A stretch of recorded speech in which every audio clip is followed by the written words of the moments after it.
Hi, and welcome to Deep Leadership. I'm your host, John Rennie. Today I'm joined by Kash Rocheleau, the CEO of Icon Foods. Kash has an incredible story. She started in accounting just 6 years ago and worked her way all the way up to CEO. Along the way, she's learned some powerful lessons about curiosity, transparency, resilience, and the importance of always being a learner. In this conversation, she shares how she built trust across her organization, what motivates her as a leader, and why success comes from focusing on being valuable, not chasing titles. If you want real world leadership insights from someone who rose quickly through the ranks and now leads a growing company, you're not going to want to miss this important episode. So, are you ready to dive in? Let's get started.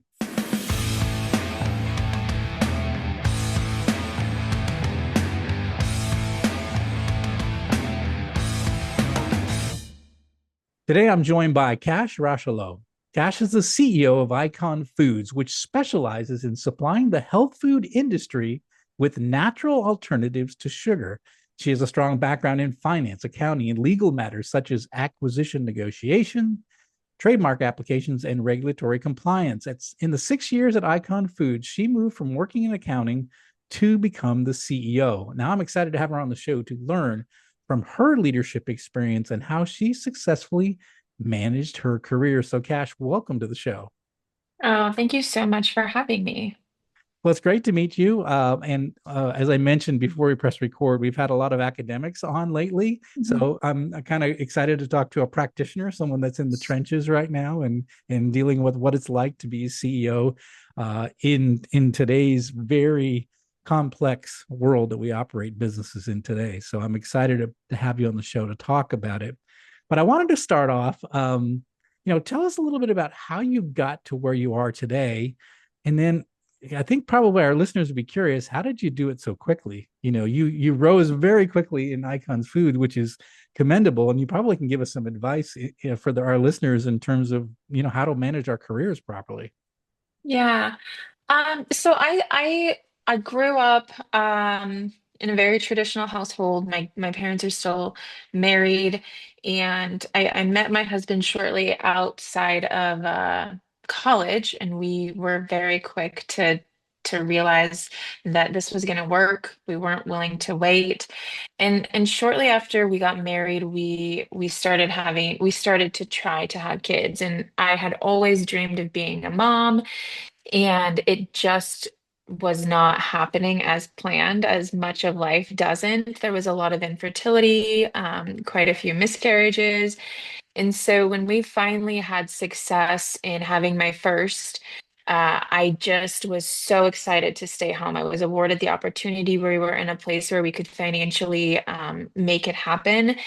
And I hated it. And I say that for myself. I don't want to discredit anyone that gets fulfillment out of it, because if you're getting fulfillment out of it, that's wonderful. I was in a place where I was waking up feeling like I just didn't have any purpose. I was, ensuring that a child was fed all day and entertained all day, and that my husband was taken care of. And in hindsight, I look back and it was very much I was the CEO of my house at that time. I was the CFO of my house at that time, and I was the COO of my house at that time. I mean, it was really orchestrating and ensuring that everything was happening. I surely didn't see it that way at that point in time, but I just got to a point where I was so frustrated that I had built it up for almost 7 months. And I finally went to my husband, so frustrated, and kind of exploded. Like, I just need to go back to work right now. And the calm person that he is was just very like, okay, so let's do it. Let's find a way to make it happen.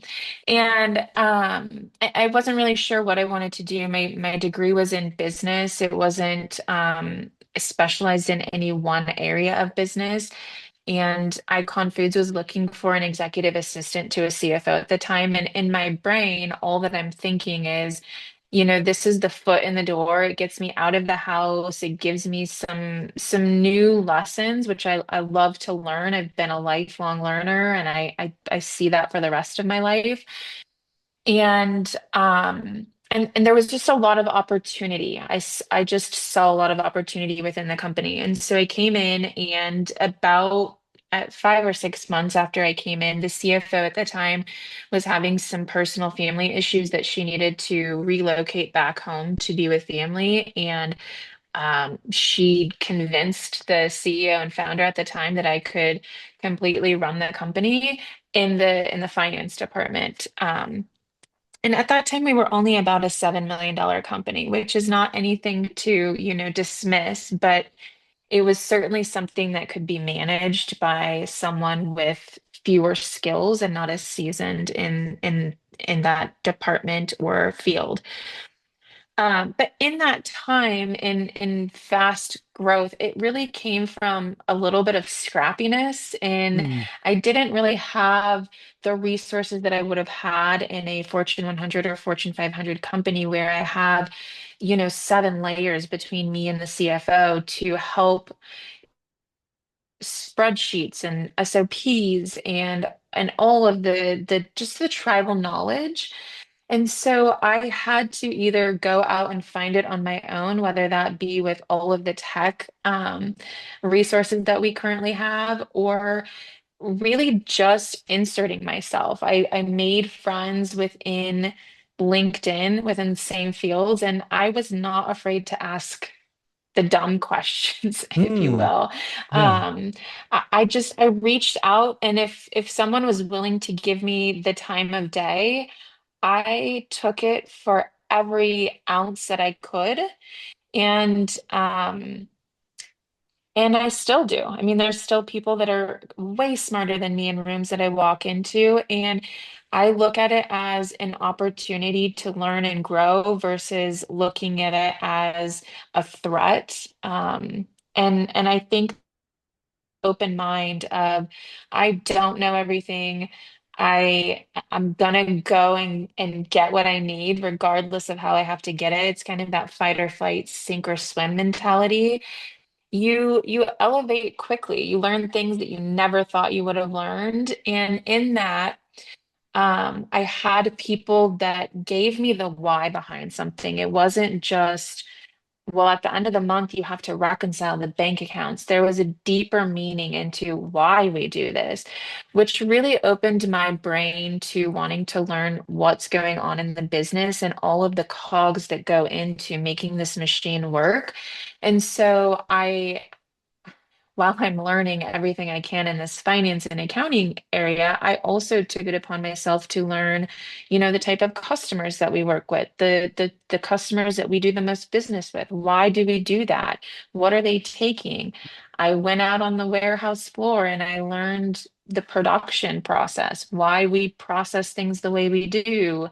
Um, and so I think there were a lot of things that helped propel my career really quickly, that desire to learn and grow, but also the vulnerability in um, being okay not knowing everything and asking the questions and coming down to the level of the people that I work with. I think a lot of people go into a company and they see it in a very hierarchical way, and you've got the CEO, you've got the VPs, you've got the managers, and then you've got your production guys, your janitors, and we look at it in this hierarchy instead of looking at it in a way, if I don't have these people doing this production, there's nothing for the sales team to sell. And so you look at it more of brushing shoulders, um and so I built trust with them, which I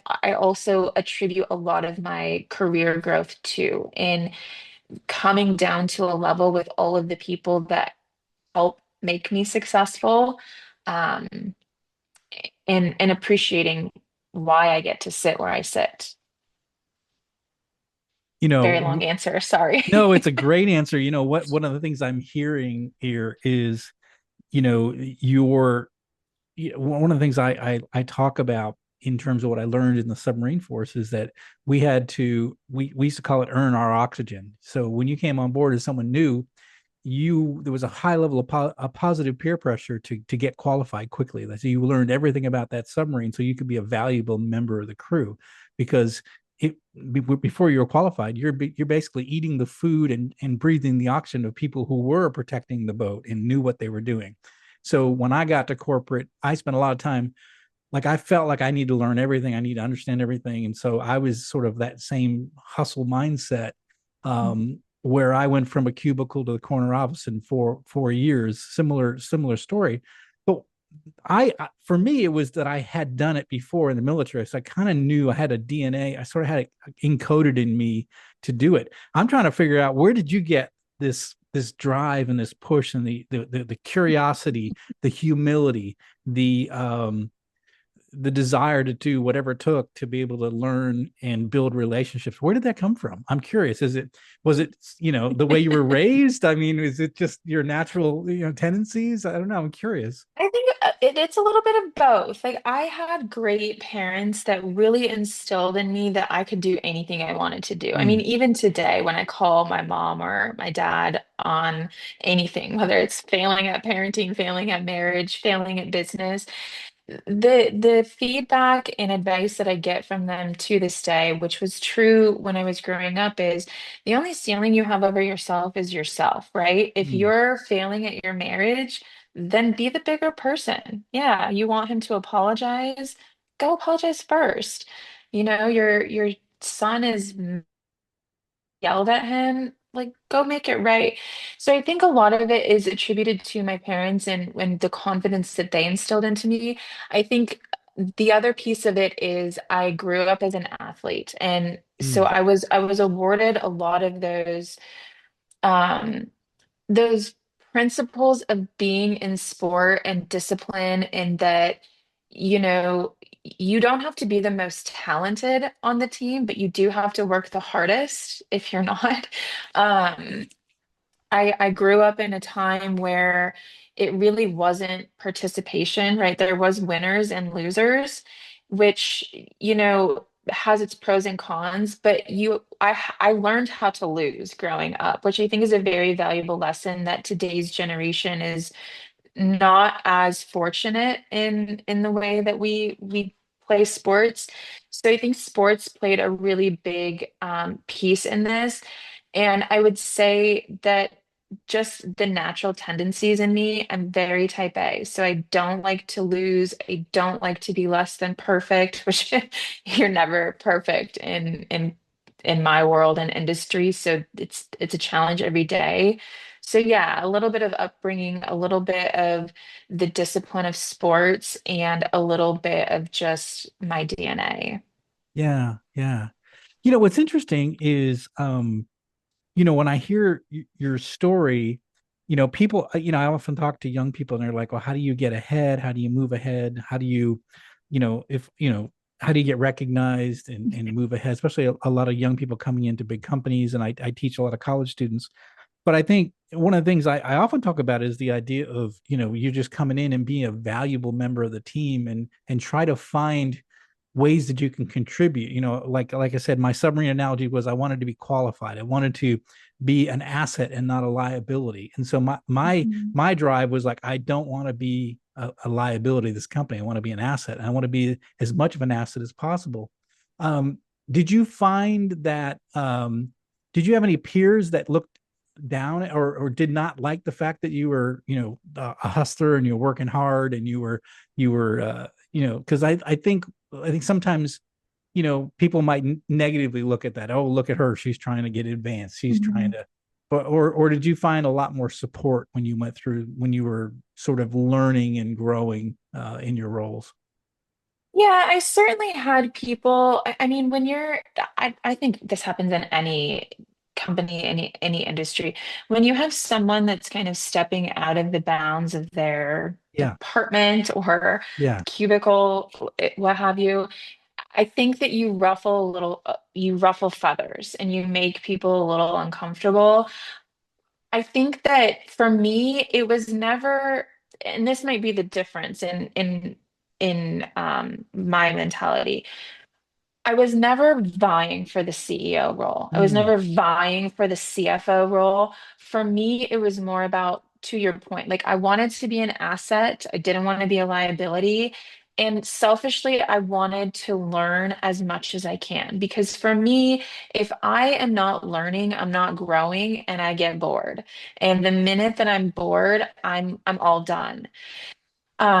And so of course, as I was kind of going through the motions of like, well, why do we need to know depreciation of assets? Can you show me these assets? And I walked the floor and learned how these assets work and why we're depreciating them. And so in the learning, it was certainly making people uncomfortable in, why is she out on the floor? Or when I'm trying to understand why are we selling so well to this customer, but not this customer, it forced me to get in and look in the CRM. Like what were those communications? What was the difference between A and B? And so it certainly made, sales reps uncomfortable. Why is she doing this? She doesn't have any business. She's supposed to be Yeah. doing. So I would say that I didn't have anyone really like tearing me down, but I think their negativity or what people would perceive as negativity was more insecurity Yeah. and unability. Yeah. It's interesting what you just said is kind of important. You said you weren't, the goal wasn't to be CEO, the goal was to be valuable, and Mhm, through working hard to become valuable, you ended up in the CEO position. My wife used to say that you said they're dragging you kicking and screaming up the corporate ladder. And it's like I just kept getting more and more responsibility. And I mhm, wasn't trying to get more and more responsibility. I was just trying to be valuable to the organization. And so it ended mhm. up I got more responsibility and they gave me more Exactly. things to do. So because I think to be honest with you, if now as I'm a CEO myself, is like when I see an employee that's like just doing everything they can to learn about the business and trying and they're curious and they're working hard. Those are the people I'm looking at like, oh, this is a potential future leader in the organization. So now I see it Mhm, from a different perspective. I see, when I see a young person, working really hard to learn and grow, like I'm taking notice because that's a mhm, that's a future leader in my company. So I see someone like you as like a really valuable part of the team. mhm. Yeah. Well, what just in terms of yourself as a leader, as a person, what's your true motivation? What motivates you? My true motivation is really again, I'm kind of beating this dead horse, but is really to learn. Like Mm, today I'm still learning, and whether it be with things in our organization or things in our industry or um thing within my own role or about myself. I find learning so fascinating and you learn to be a better person, a better leader, a better just a well-rounded human being when you're constantly learning.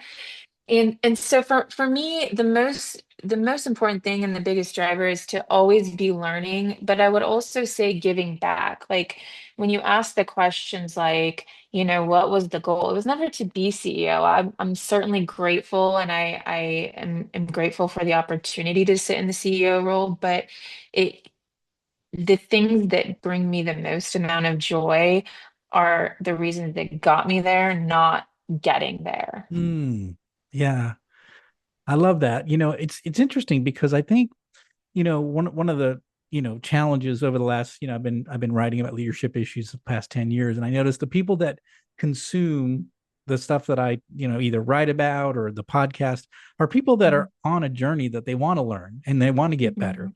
And so for me, I've always said like I'm trying to get this message out to the people that are the bad bosses or that are sort of stagnant in their career. But I think the ones that are learning and they're curious and they never stop learning, they're the ones that I think have that when you recognize that it's a lifelong process to be a leader. A business leader is a lifelong thing. It's you're never going to achieve, as you mentioned, as far as running operations, it's never perfect, right? There's always something broken, and there's always something that you feels like you get all the ducks in a row, and then some duck wanders off, and you're like, what happened? We had everything running. So to me, that's the exciting part of what we do. It's like it's like it's never going to be perfect, but you're always working towards that. And I think that curiosity is I think it's really important for leaders, because I think that's where you're going to continue to grow, and you're going to grow throughout your entire career. Yeah, I love that. So, how would you describe your leadership? What is your leadership like? How you mentioned earlier that you spend time in the warehouse, you get to know people, you build trust. What are some other, examples of the way you lead your team? I would say a big thing with me is transparency and inclusion. So, Mm, the first thing that comes to mind um, is the interview process. And for me, the first call is always with me. And we go through core values and we go through um, kind of the personality. I kind of try to gauge them. Are you going to fit in well? What are your strengths and what are your weaknesses?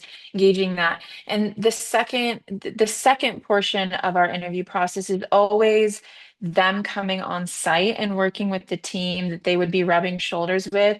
And ultimately, the decision comes down to that group, right? Because they're the ones that are working with them day in and day out. Like, I want to know that they are going to be a good fit, that they're going to match the core values, that they are going to, play nice in the sandbox. But it is really working with the people that they're going to be working with on the regular. Those are the decision makers. And so I can give my feedback, but I want to make sure that the true stakeholders are the ones making the decision. And I communicate that in the interview process, not only to drill down that that's how we operate in the interview process, but that's how we're going to operate when you come in. When you come in, I ask the questions, whether it's with my C-level team or my um, my production team. How would you do this? What are your thoughts? Because I'm not always the expert. And so when you can bring people along in the process, I find that you get so much more buy-in from people and they feel more valued in the process that um they're willing to speak up, whether it's good or bad. Sometimes yeah. they feel so open that they can communicate in whatever fashion they want to. But I would rather have that level of communication than, the people that are so frustrated that really could make a difference had you just known what was broken. Um, and so I would say my leadership style is really a transparent, um, team aspect. Like, we're all on the same team. At the end of the day, if I need to be the tiebreaker, I'll make that decision. But I really try to lead with purpose in a way that is not a dictatorship and really try to make that final decision only when necessary. I love that. One of my books is called All in the Same Boat. So getting everybody on the same team, I love that. So it certainly resonates with me. One of the things that one of the challenges, so I talk to a lot of people, and sometimes they say leadership is either about results or people, right? And Mhm. so sometimes leaders are people focused, and maybe they don't get results, or they're just results focused, and they don't take care of the people.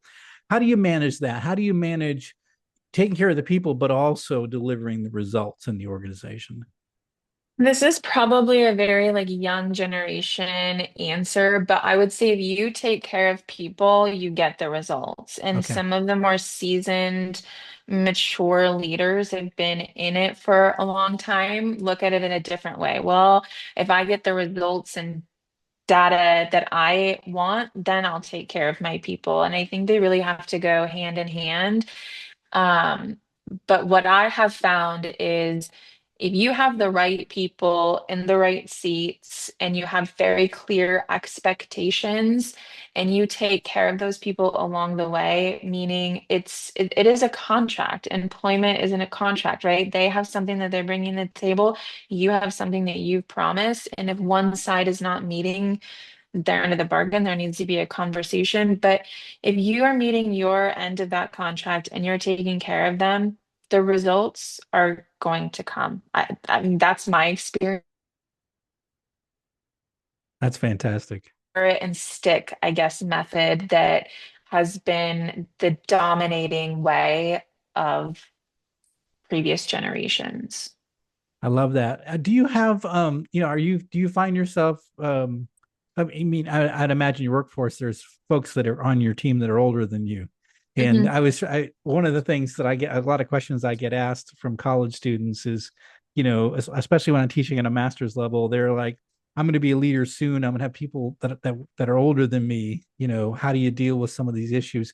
How did you deal with either be the more experienced or older employees that are working for you, and you being younger? And how did you sort of manage that? I know how I did it because I most of the time I was always the youngest person in the room when I was leader, and now I'm old, so it's fine now. But but I but call it coming to seasoned.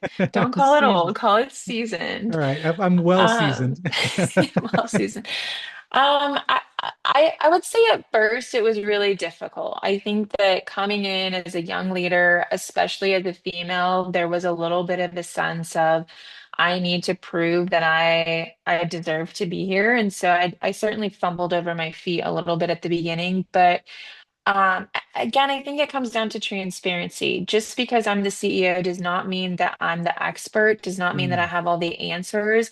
And so coming to the table and saying, you're the expert here, let me hear your thoughts. And also being patient and letting them make their own mistakes. And one example of this that literally just happened today is I have a director of ops, and he was one of the ones that him and I butted heads quite a bit when I first sat in as CEO.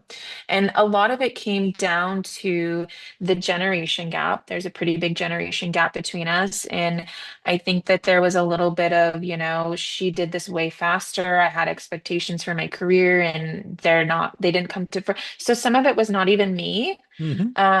Some of it certainly was, but he had an employee that he really believed in and advocated for. I could see the writing on the wall that it wasn't going to work, and he was advocating for someone um, that just wasn't going to be the best fit for us in the long run. And a few weeks ago, he gave notice of 24 hours saying he had found a new job and he was on his way out. And, we handled it gracefully. It was just, there was no pointing fingers of, I told you so. Like, I knew he wasn't going to work out. You're advocating for someone that was never going to make you look good, etc. And we found someone that has kind of integrated into this role seamlessly, has moved projects forward that have sat idle for 18 months. And he's the one that came to me and said, "Thank you for having patience in letting me go through this process. I wish I would have listened sooner, or we could have had more direct dialogue." But I think the lesson in that is like parents, I can learned the hard way and hopefully they don't learn them. Sometimes you have to learn them yourself. But when you can be transparent and have these conversations and, you've been in this for 30 years, you could teach me a thing or two. And, I've only been doing this for a decade, but there may be something I could teach you as well. And Yeah. and when you have that vulnerability um and that transparency, it makes it a lot easier. And I think again that analogy of we're in the same boat, rowing in the same direction, and making that the focal point. Like, what is the goal here? We're both trying to get to that goal. Age, gender, Yeah. time and service doesn't matter. Yeah, I love that. Yeah, I often say that, when I was in the Navy, every sailor was critical to achieving the mission, no matter if they Mhm. were junior or senior. And I think in the message I always brought to when I took over, manufacturing operations was that the enemy was outside the four walls. That inside the four walls, we were it. Like we it was us against the world. And I think, Mhm. I don't want to see fights between engineering and marketing and QA and production, because we're on the same team. The people out there, our competitors want us to go away, right? And those are the true enemies. And I think that helped, you know, deal with some of those, interpersonal challenges that we had as well. But one of the things the way you talk about it, It sort of reminds me of the fact that when we're young and maybe inexperienced, we're actually doing something that's really powerful in leadership is we ask a lot of questions, and we're willing to listen. If we're not faking it, if we don't try to fake it, if we're just genuine Mhm. and we're transparent and we ask a lot of questions, then people see us as leaders who are listening and that leaders that are Mhm. asking questions, and we value the input of our team. So I think sometimes as a young leader, you actually have an advantage. You're not like I'm at my point in my career where I've sort of seen everything in manufacturing. So it's actually, I have to force myself to let people try things and fail when I know it's a mistake right from the get go because I've seen so many things. But I have to say, okay, just Mhm. let them do it. They're going to probably mess up, but that's okay. They're going to learn if they mess up. Mhm. So I have to hold myself back. But when I was a younger leader, I was much more curious and much more. Mhm. I asked a lot of questions. In fact, that's the biggest thing I learned as a young leader was that I'd never had to have the answers. I just had to have really good questions and be willing to Mhm. listen to the people around me and take their input before I made a decision. I think that's a really and you've discovered that and you've unlocked that, and I think that's pretty commendable for you. Well, I think that again, going back to the lessons I learned, and I've said this on speaking engagements before, when I moved into the CEO role, that day was such a fun day, right? We had Yeah, a company picnic, I did a company address, I went to dinner with my family, we popped some bubbly, and the next day the world was the same, right? But my true lessons have been the really hard days, the days that you leave the office and you're like, that was a complete dumpster fire, that was a complete failure.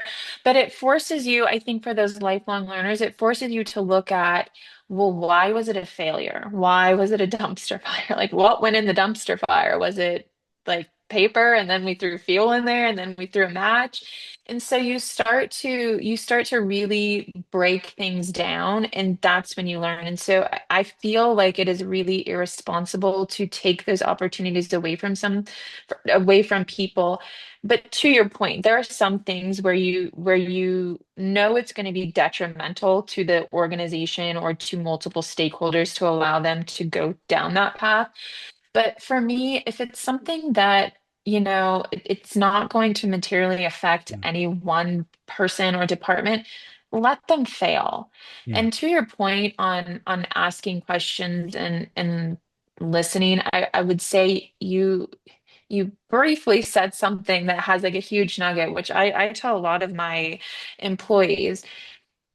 You have to listen to learn and not listen to speak. yeah. So many people, they listen to respond, which you're not hearing anything. And so, to your point of asking those questions genuinely, there's no dumb questions with me. You can come ask the whatever you think is the dumbest question, and I'm happy to engage in it as long as you're really willing to hear and not, ask the question to gain attention or ask the question to to speak. Ask questions to really hear and learn. I think there's a lot of value in that, not only for people that are coming up, but also leaders. Listen to your people, not to speak, not to get combative, not to get defensive, but to truly hear what's going on. I love that. Be curious. Just let it, just listen. Just let people speak. Yeah, because there's nuggets, and I think there's nuggets in what people have to say. So when the smart leaders are listening for those little nuggets, like, oh, I didn't even know that. That's Mhm. interesting, or that fits into something I didn't know, and that fits over to this other issue which I am worried about. So yeah, I Mhm. love that idea of being curious and listen. So that's been fantastic. What final message would you like to leave with our listeners? The final message I would say is, really just kind of hitting home what we've said. Be curious, be a lifelong learner or journey to anyone else's. Yes, I did my movement very fast as it sounds like you as well, John, did yours pretty fast, but that's not the baseline or the foundation for how fast anyone else should move. And I would also say, really think about what it is you want. I'm a journaler. I love to, I mean, I have an embarrassing journal because like all of my thoughts, notes, everything goes into that. But when you dream the dream you want to do, write it down. But I would say lean into why is it you want that? You know, if your goal is to be a CEO, why? Figure out why and let that be the driver, not the title. Because I know some phenomenally happy people that are sitting as accountants and they wouldn't have it any other way. And it doesn't mean that they're less than the CFO. I love that 100%. Yeah, ask the question why. If you want to be a leader, you want to be a CEO, ask the question why. What's your motivation? It is Mhm. hard. Being a CEO is not easy. And so if you really want that job, just recognize it is not going to be easy. So you better Mhm. have some sort of a motivation to do it. Like you deeply care about the organization, you want to see it succeed, and you feel like you're the best to do it. That might be a good reason. But to do it for the money or the corner office, please don't do it for that. It's not worth it. It's really not worth it. So I love it. Well, this has been fantastic. Cash, how can people find out more about you and your company? Yeah, you can find us at iconfoods.com. We have forms you can fill out and get connected. You can also find me on LinkedIn. I think I'm the only Kash Rocheleau. I'm always happy to speak anything, whether it is, clean label sugar reduction or being a leader in today's world or how to grow in a career. I'm always happy to have those conversations. Well, fantastic. I know this has been a valuable conversation for me, and I know it is for our listeners as well. So I really appreciate you coming on the show and sharing just your journey and what you've learned along the way. I think you have shared a lot of wisdom that I think that, and again, I'm looking at it from being in business for 30 years and I'm hearing what you're saying. I'm like, yeah, that worked for me too. It's really good information. So listeners, if you're wondering if this is good information, I can tell you it is very good. It's great wisdom. So, Cash, I appreciate you coming on the show and sharing your story with us. Of course, thank you so much for having me. Well, thank you again. Well, that is it for today. Thank you for listening to Deep Leadership. If you like this podcast, please subscribe and share so we can continue to build a world with better bosses. Until next time, this is John Rennie saying take care and lead well.